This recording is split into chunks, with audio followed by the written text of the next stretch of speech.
হুঙ্কারেই অভ্যস্ত দিলীপ ঘোষ। কলকাতা টিভিকে দেওয়া এক্সক্লুসিভ সাক্ষাৎকারেও স্বমেজাজে বর্ধমান দুর্গাপুরের বিজেপি প্রার্থী জানালেন জিততেই নির্বাচনে লড়েন তিনি।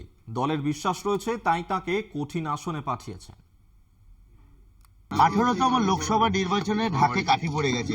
বিশেষ করে দেখা যায় বিজেপি নেতা দিলীপ ঘোষ তিনি কিন্তু সকাল 6টা থেকে মাঠে ময়দানে নেমে পড়ে। আপনি যে এই দুর্গাপুর বর্ধমান লোকসভাতে প্রার্থী হয়েছেন, কি ইস্যু নিয়ে আপনি নামবেন? দেখুন, ইস্যু তো অনেক আছে। সারা পশ্চিমবাংলায় যেসব ইস্যু, দুর্নীতি আছে, হিংসা আছে, শিক্ষা দুর্নীতি, স্বাস্থ্য দুর্নীতি, 100 দিনের কাজের দুর্নীতি, সড়ক যোজনার, আবাস যোজনার দুর্নীতি, কাটমানি, সবচেয়ে বড় কথা দুর্গাপুর থেকে বর্ধমানে যে মাফিয়া রাজ, গুন্ডা রাজ চলছে, মানুষ তাতে ত্রাহি করছে। বহু বড় বড় ফ্যাক্টরি ছিল, ইন্ডাস্ট্রি, সে বন্ধ হয়ে গেছে। হাজার হাজার কর্মী যুবকরা বেকার হয়ে গেছে। তো আমরা এই ইন্ডাস্ট্রিয়াল বেল্টকে আবার সজীব করে তুলব, যেমন গুজরাট ইত্যাদিতে করেছি। এটা আমাদের কাছে চ্যালেঞ্জ।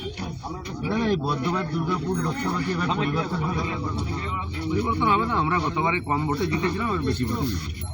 জেতার ব্যাপারে কতটা আশাবাদী এবং বিরোধীকে কতটা নাম্বার দেবেন? দেখুন, দিলীপ ঘোষ জেতার জন্য ইলেকশন লড়ে। এর আগে দুবার লড়েছি, দুবার জিতেছি।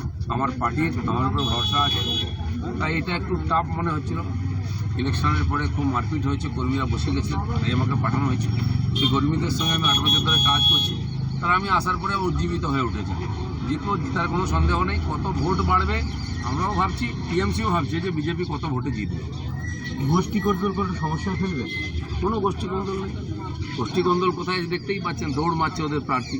আমাদের সকালে আমি বেরিয়েছি 6টায়, আমার কর্মীরা বেরিয়ে চলে এসেছে। খুব স্বাভাবিক। শেষ প্রশ্ন, দিল্লির কুর্সিতে কি এবার পালাবদল হতে পারে? দিল্লিতে আপাতত 10-15 বছর তো কোনো চান্স নেই।